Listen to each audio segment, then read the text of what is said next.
The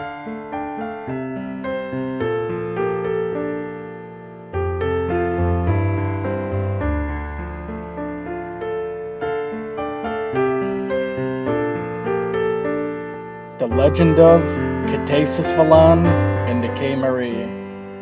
Read by Benjamin Jackson. Chapter 1. The Veloran. The land of Equestria was big, and the world bigger still. The ponies of Equestria knew of the heavens, the stars, the planets, the sun, and the moon. Magic had helped them understand them. There were many countries and rulers since time untold, each as different and varied as the last. There were many different races, both pony kind and other.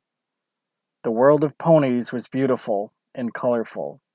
Who knew that pastel ponies could bring such joy and wonder in something as simple as happiness to the world and all things good? The world was wide, filled with colored rain, candy-scented mist from beautiful lakes, and rainbow waterfalls that flowed like rivers. These things might be hard for us to understand, but believe it true, for the world of Equestria is vast, much of it not having been explored or recorded. The two sisters helped rule Equestria.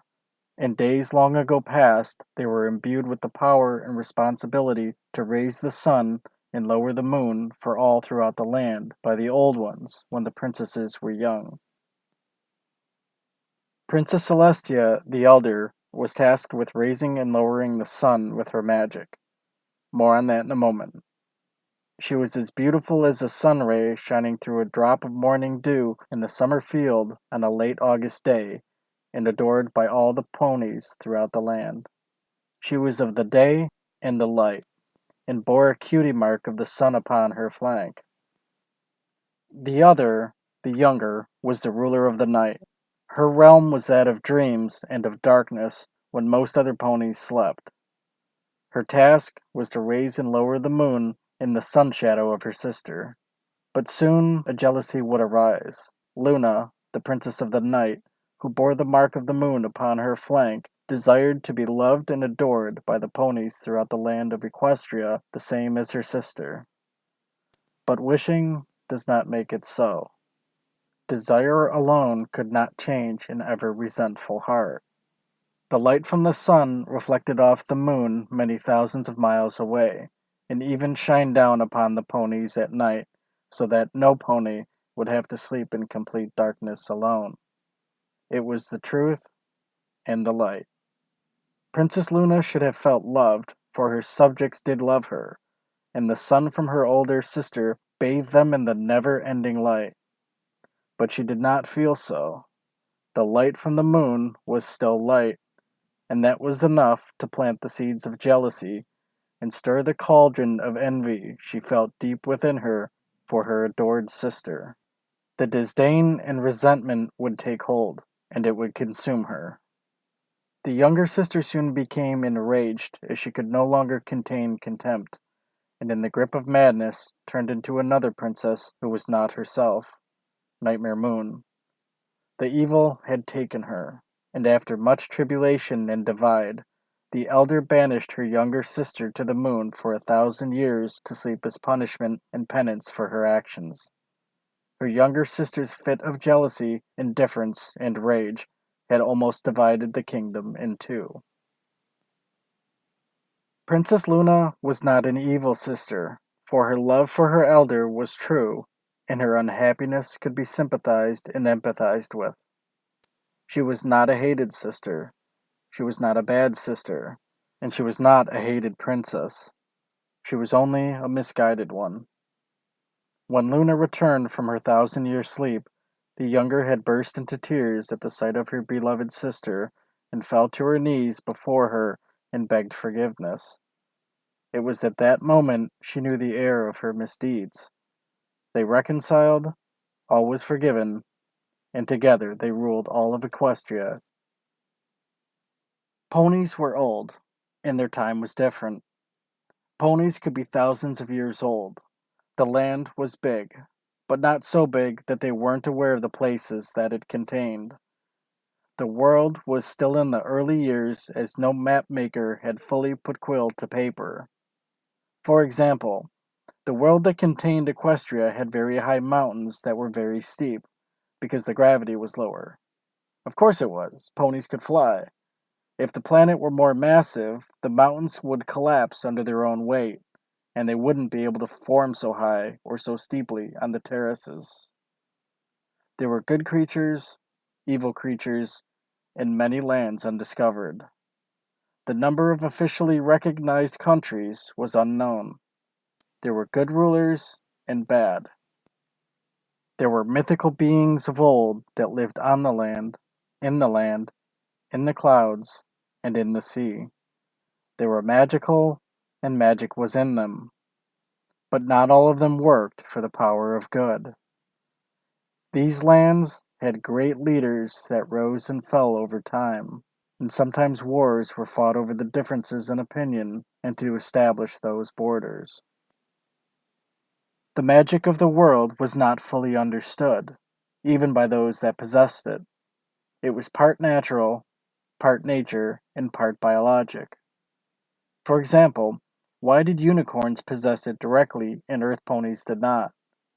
Earth ponies had it within them in their magical gift to tend to the land, but it was not outwardly apparent the way it was with other pony races.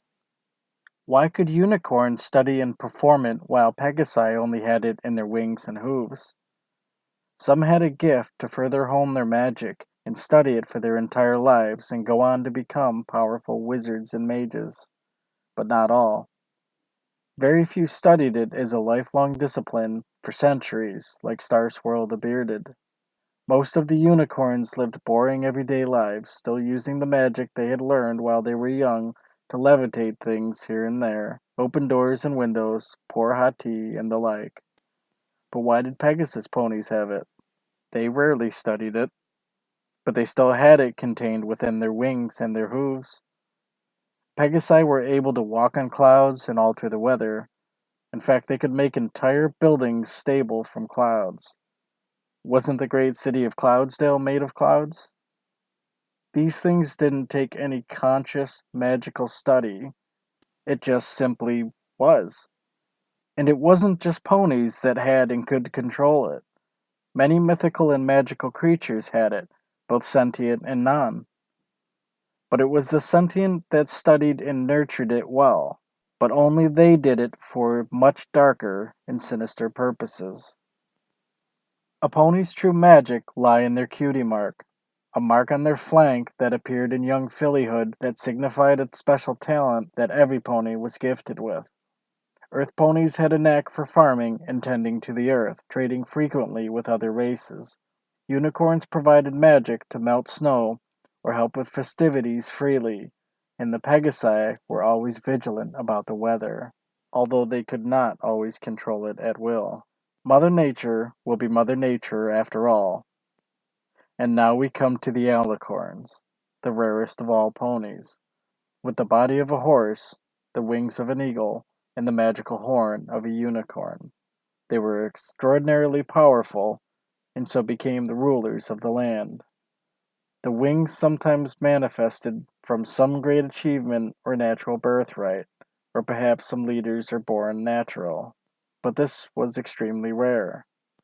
All ponies are imbued with some form of natural magical ability.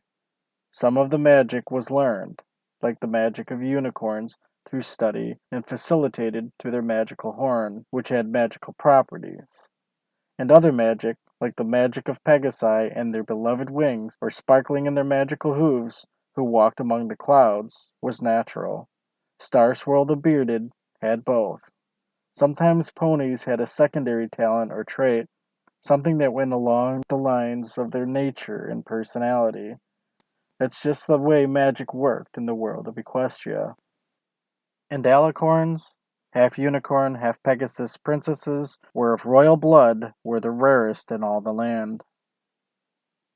Many things are unknown about the world where ponies live, and much of it is foreign to us. But this is where our story begins. Mythical creatures of legend, evil wizards, flying pegasi, magical unicorns, strong earth ponies, and powerful creatures left to terrible devices we can not yet comprehend inhabit the land. Understanding the magic, the kingdoms, the rulers, and the places that reach the furthest compass points on a map was just the beginning. Beyond the mountain ranges, the plains, the steppe, the savanna, and the deepest seas of Equestria, places that beheld magic and wonder rooted in history, culture, and tradition. Places like the Caemarie and the city of Catasis Velon, the city of water. And the creatures that created it, they were called the Veloran.